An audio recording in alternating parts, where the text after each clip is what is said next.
सभी साथियों को नमस्कार। दीपावली की हार्दिक बधाई और शुभकामनाएँ।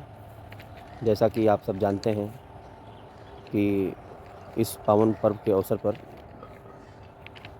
हम सब एक दूसरे को प्यार, मोहब्बत, आशीर्वाद, स्नेह अपना बाँटते हैं। और इसी क्रम में आप सबको ये पता है कि ये पर्व हमारा मनाया क्यों जाता है, क्योंकि इस दिन राजा रामचंद्र जी 14 वर्षों का वनवास काट करके, लंका का विध्वंस करके, रावण को सत्यानाश करके अयोध्या वापस लौटे थे। इस पर्व से हमें ये शिक्षा मिलती है कि हमें अपने हक और अपने अधिकार के लिए, अपने मान और अपने सम्मान के लिए लड़ाई लड़नी चाहिए। जैसा कि हम सब जानते हैं कि जब राजा रामचंद्र जी वन का गमन किए थे, यानी वन को गए थे, तो उनको ये नहीं पता था कि हमारे साथ क्या-क्या होने वाला है। ठीक उसी प्रकार अपने कैडर को भी ये नहीं पता था कि हमारे साथ क्या-क्या होने वाला है।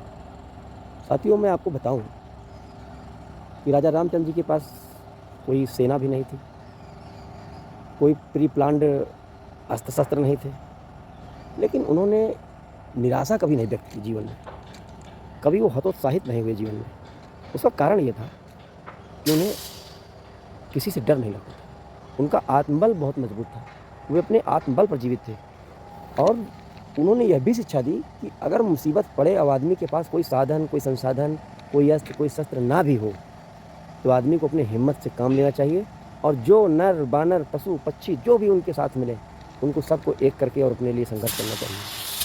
वो कहते हैं कि डरना नहीं किसी की भी पैरों की नाप से, एक दिन तो पुण्य जीत ही जाएगा पाप से, और पहली लड़ाई जीतनी है अपने आप से। साथियों, सबसे पहले हम अपने आप से लड़ें, अपने आप से जीतें, अपने आप से स्नेह करें, अपना कैडर का सम्मान करें, अपने हक और अधिकार के लिए लड़ें। किसी से डरें नहीं। वो लोग शक्तिशाली हैं। कोई कहता है हम बहुत पुराने हैं, भाई सब पुराने हैं, लेकिन कोई पुराना जब कितना भी पुराना हो, कितना भी पुराना हो, वो एक दिन ज़रूर एक पौधा ही रहा होगा। कितना बड़ा बरगद विशाल होता है, लेकिन एक दिन समय ऐसा होता है जब वो खुद बरगद के जैसा होता है।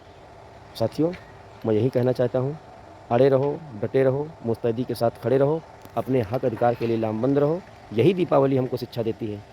और बताएं हम, खुशी तो खुशी है, लेकिन कितने साथी हमारे हर साल रनओवर होते हैं, चले जाते हैं, कितनी समस्याएं होती हैं उनके घर परिवार में, इसका कोई अंदाज़ा नहीं लगा सकता। मैं आपसे यही कहता हूँ, जब तक आप एक नहीं रहोगे, तब तक आप कुछ हासिल नहीं कर पाओगे। आप एक कौवे को मार के देखो, कौवे को मार करके लटका दो, तो तुम देखोगे कि जितने आसपास के कौवे होंगे वो सब इकट्ठे हो जाएंगे।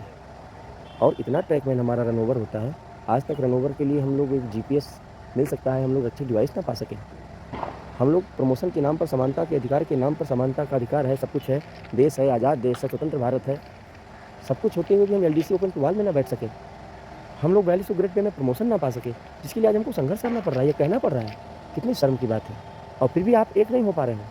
एक बंदर पू करता है और सारे बंदर पू पू करते इकट्ठा हो जाते हैं। ये हमें शिक्षा देते हैं कि यार मैं तो जानवर हूँ, तुम तो इंसान हो, तुम तो कुछ करो।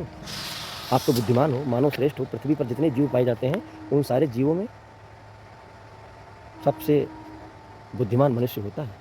और उसके बाद भी आपकी ये स्थिति है। अपने आप को बदलो, अपने आप को संभालो। और हाँ, इस बात का ध्यान रखो, एक बार जंगल में आग लग गई थी और कोयल अपनी चोंच से पानी लाकर जंगल में डालती थी, तो सब लोग उस पर हंसते थे, सभी जानवर। ये क्या कर पाएगी, ये तो बेवकूफ़ है। उसने, कोयल ने जवाब दिया, तुम बेवकूफ़ नहीं हो, तुम्हारा नाम जंगल छोड़ के भागनों में लिखा जाएगा, तुम जंगल के भागने वाले कायरों में गिने जाओगे और हम आग बुझाने वाले हिम्मती में गिने जाएंगे। आग बुझे ना बुझे ये बात की बात है, प्रयास हम ना करें ये बहुत ख़राब बात है। साथियों, लामबंद रहो, अपनी एकता बना के रखो। जय हिंद, जय भारत। और हक अधिकार की लड़ाई के लिए लड़े हैं और लड़ते रहेंगे आज़ादी तक, जब तक हमको एलडीसी ओपन टू ऑल नहीं हो जाती, जब तक प्रमोशन में 4200 ग्रेड पे नहीं मिल जाते, जब तक जीपीएस के साथ साथ रक्षक डिवाइस नहीं मिल जाते। नमस्कार, जय हिंद, जय भारत।